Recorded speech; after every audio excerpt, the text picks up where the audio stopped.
Le Grand Matin Sud Radio, 7h-9h, Patrick Roger. Et jusqu'à 9h, vous avez la parole avec nos éditorialistes. Notre éditorialiste ce matin, c'est Éric Revel qui est avec nous, qui est avec vous. 0826 300 300. Alors, les deux questions du jour que nous posons, il y a celle autour de Bruno Le Maire et sa déclaration. Je sais à quel point la hausse des prix alimentaires est devenue insupportable pour les Français. J'ai une famille nombreuse avec 4 enfants à nourrir. Alors, est-ce qu'il est méprisant? Est-ce qu'il est sincère? Est-ce qu'il se moque du monde? Est-ce qu'il est déconnecté? Beaucoup de réactions sur les réseaux. On le verra avec Éric Revel dans un instant. Et puis, il y a aussi cette proposition des Républicains sur l'immigration, parce que l'immigration va être discutée à l'Assemblée nationale dans quelques semaines. Et il y aura un projet de loi probablement à l'automne. Et les Républicains qui ont fait... Alors, il y a plusieurs propositions, mais il y en a deux grandes, quoi. Pourquoi pas la tenue d'un référendum sur la politique migratoire? Et puis, également, le délit de séjour clandestin avec la possibilité, par exemple, d'un droit d'asile, mais qui serait formulé en amont.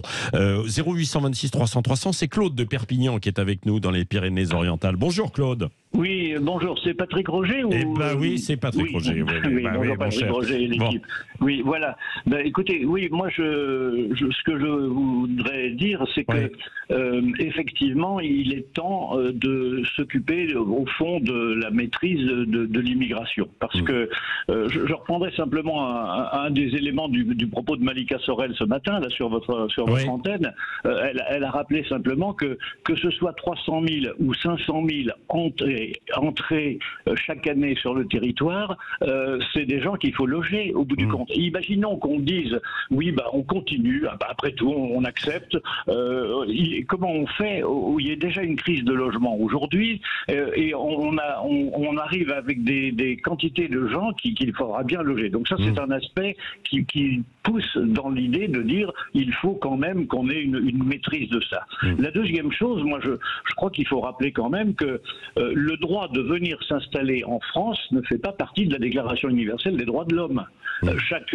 Chez vous, chez moi, je veux dire, on accepte qui on souhaite et on n'accepte pas qui on ne souhaite pas. Et donc, je pense qu'il est naturel qu'on dise on doit reprendre la main sur la maîtrise de l'immigration dans notre pays. Ça ne veut pas dire immigration zéro, mais ça veut dire on doit être maître chez nous. Alors, pour être maître chez nous, il y a deux aspects. Alors, le premier, c'est évidemment de dire rétablir le délit de séjour irrégulier. Moi, ça me paraît un peu normal. Je veux dire que sinon, comment on fait si des gens arrivent et puis après il n'y a pas de délit, il n'y a rien du tout, donc on est obligé. Non, je crois que ça c'est un point important. Dire que le deuxième point qui est de dire on doit se libérer un peu de la contrainte que pèsent certaines institutions européennes sur justement le droit d'être maître chez nous. Et c'est là peut-être que le référendum a son utilité. Moi, je pense, et je suis personnellement favorable à l'idée qu'en réfléchissant bien à la question, on aborde cet aspect sous l'angle référendaire. C'est quand même aux Français de dire si oui ou non, parce que la répartition des migrants dans les territoires ruraux, on a vu tristement d'ailleurs comment c'est reçu. Alors, et dernière chose, si vous voulez,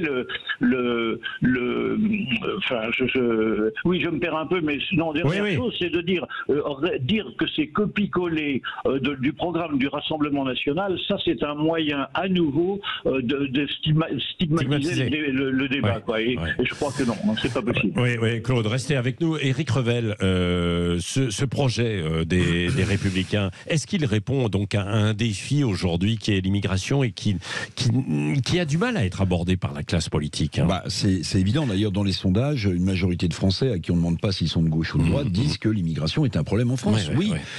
Claude a raison, 300, 400, 500 000. Il soulevait juste la question du logement. Il faut quand même savoir, je le rappelais il y a quelques jours, que plus de 2,5 millions de Français de ménages sont en attente d'un logement social en France. Donc, vous voyez, on accumule les problèmes. Moi, il y a deux mesures qui me semblent importantes, me semble-t-il, et sans faire de politique politicienne, dans le projet de loi, dans les projets de loi, parce qu'il y a une loi ordinaire, une loi constitutionnelle DLR. Le premier, c'est effectivement la possibilité, un peu comme ce que fait le Danemark aujourd'hui, c'est-à-dire de revoir le droit d'asile dans les postes consulaires des ambassades de France, des pays de migration. C'est important parce que si vous déboutez des gens en amont, mais oui, parce que si vous déboutez des gens du droit d'asile et qui sont déjà en France, en fait, ils repartent jamais. Voyez, si vous étudiez leur dossier à partir des postes consulaires des pays d'immigration, s'ils sont déboutés, ils restent chez eux. Voyez, donc ça me semble être une mesure. Ce qui est difficile, c'est qu'évidemment, ce sont des clandestins et que ce sont des gens qui ne vont pas signaler avant. Non, mais si vous voulez bénéficier du droit d'asile, vous le demandez chez vous. Si on vous l'accorde, vous venez en France. Si on vous l'accorde pas, vous restez chez vous. Maintenant, croyez vraiment qu'ils iront demander et qu'ils ne continueront pas de profiter des filières? Sinon, il y a la deuxième mesure qui me semble importante, c'est de pénaliser l'immigration illégale. Ce que propose les LR. Le délit de séjour clandestin. Oui, mais si les gens qui viennent en France de manière illégale, je dis bien illégale, ont comme épée de Damoclès d'avoir une peine parce qu'on pénalise de nouveau l'immigration illégale, c'est une façon de leur dire, si vous venez, attention si vous êtes illégaux. Bon. Allez, autre question au standard et réflexion. C'est François des Yvelines qui est avec nous. Bonjour François.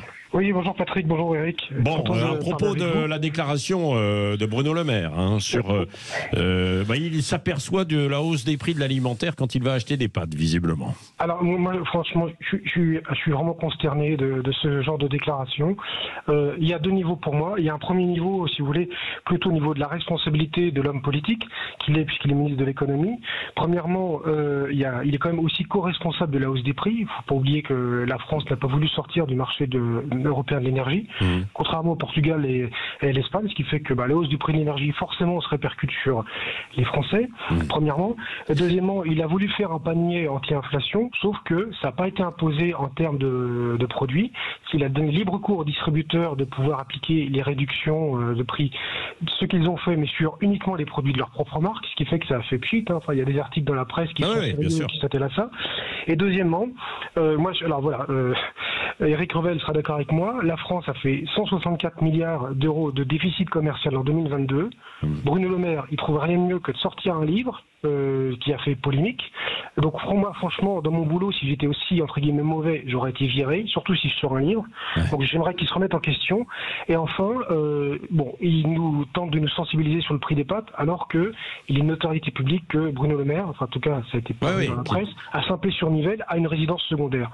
Donc moi, je veux bien que les prix des pâtes augmentent si j'ai le moyen d'avoir une résidence secondaire à Saint-Pé-sur-Nivelle comme lui. Voilà, donc je suis désolé, c'est consternant. Oui, d'accord, on comprend. Après, il a le droit de constater aussi en même temps et de faire peut-être ses courses. Je ne sais pas s'il les fait, mon cher Éric Revel. Je sais pas, moi je suis pas avec lui ce week-end, je ne sais pas. Est-ce qu'on peut le tenir responsable pour l'ensemble des dettes là c'est peut-être un peu court tout de même, parce que il y a eu une accumulation depuis longtemps. Il y a le déficit commercial. Même si ça a augmenté ces dernières années. Il y a le déficit commercial qui est abyssal, il y a le déficit budgétaire qui est important, mais juste sur le prix des pâtes, vous savez, moi je crois beaucoup au lapsus linguae, au lapsus qu'on fait en disant un truc, en voulant dire le contraire. En fait, je vais vous relire sa phrase exacte que je citais ce matin, qui est quand même absolument hallucinante, parce que c'est un lapsus syntaxique. C'est-à-dire qu'en fait, il est très mal à l'aise en réalité en parlant du prix des pâtes, et il dit la chose suivante. Expliquez-moi si vous avez compris. Je paie beaucoup de prix de paquets de pâtes. Ça ne veut strictement rien dire. Vous voyez. Donc, en fait, vous l'avez relevé. On sent qu'il est quand même assez gêné.